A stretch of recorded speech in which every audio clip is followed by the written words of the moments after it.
Hi, this is Faraday from Mush, and this is part 2 of the Editing Aries Code tutorial. In this segment, I'm going to show you how you can use FTP to make changes locally on your hard drive and then upload those changes to the game to test them. The first thing we're going to need to do is actually get a copy of the code on our PC. To do that, we can go to ariesmush.com and select the source code option. This will give us links to both the game engine and web portal code bases, and we can open those in different tabs. This will take us to GitHub, which is the source code control system used by Mush. On GitHub, we can use the clone or download button to download a zip file containing all of the source code for the game and then again for the web portal. Once you have the files on your hard drive, you can use the code editor of your choice to change them. There are many code editors available, and you just need to find the one that you like the best. There are links to some popular ones on the editing code tutorial on ariesmush.com. You'll want to use a dedicated code editor rather than just a generic text editor because it's going to have a variety of helpful features.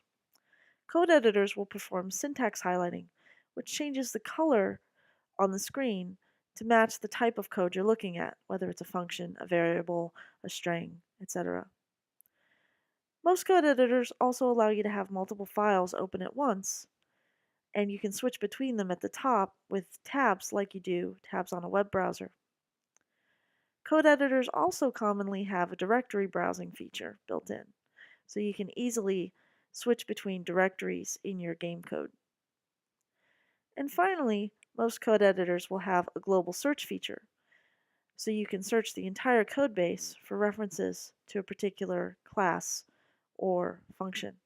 And that's very helpful for finding code in a big project. Once we've changed the files on our hard drive, we're going to need to upload them to the game server so we can test them. In order to do that, we're going to use an FTP or file transfer application. There's tons of FTP applications available. The one I'm going to show you is FileZilla, which is free and available for both Mac and Windows. But you can use any FTP application you want. In order to set up our FTP server, we need to tell it our server information. So we're going to go to the Site Manager, select a new site, let's call it Aries.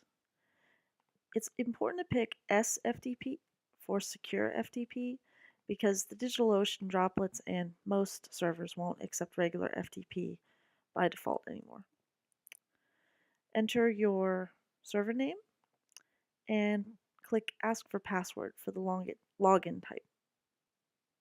Don't enter your game's port for the port number. That's the port for the FTP server, not for your game server. Just leave it blank and it'll use the default.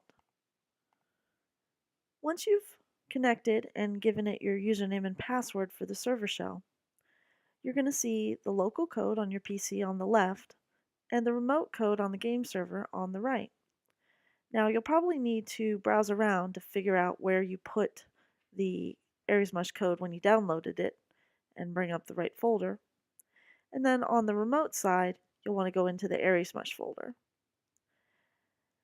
And from here, we can move files back and forth by dragging and dropping them. Now, it's kind of a pain to kind of keep track of which exact files you modified. So one thing you can do is basically just upload the entire plugins directory, and then when you're prompted file by file, you can choose overwrite if source newer, which basically means only bother uploading it if the version on your hard drive is newer than the version on the server. And we can apply that to all the files in our current upload. And you can do that for the entire plugins directory or for just a given plugin if you know you're only working on one in particular. Now, as we mentioned in the previous tutorial, whenever we modify files manually on the server shell, we have to tell the game that they changed.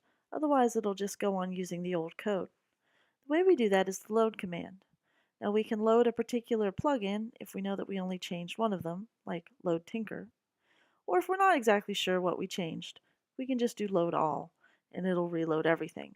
It's a little less efficient, but it's only an extra second of lag. It's not a big deal. Now that our code has been reloaded, we can execute any new commands and test them. So that's how we can edit files locally on our PC and then upload them to the game server. It's an improvement over editing the code directly on the server because we get to use a proper code editor with a lot of great features. But it's still not ideal. FTP is a little slow and clunky, and it can be hard to keep track of what changed.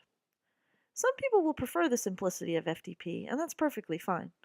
But there's an even better way of managing your code. In the next tutorial, we'll look at how to use GitHub source control to synchronize the code between your local PC and your game. For now, though, that concludes this tutorial. Thanks for listening.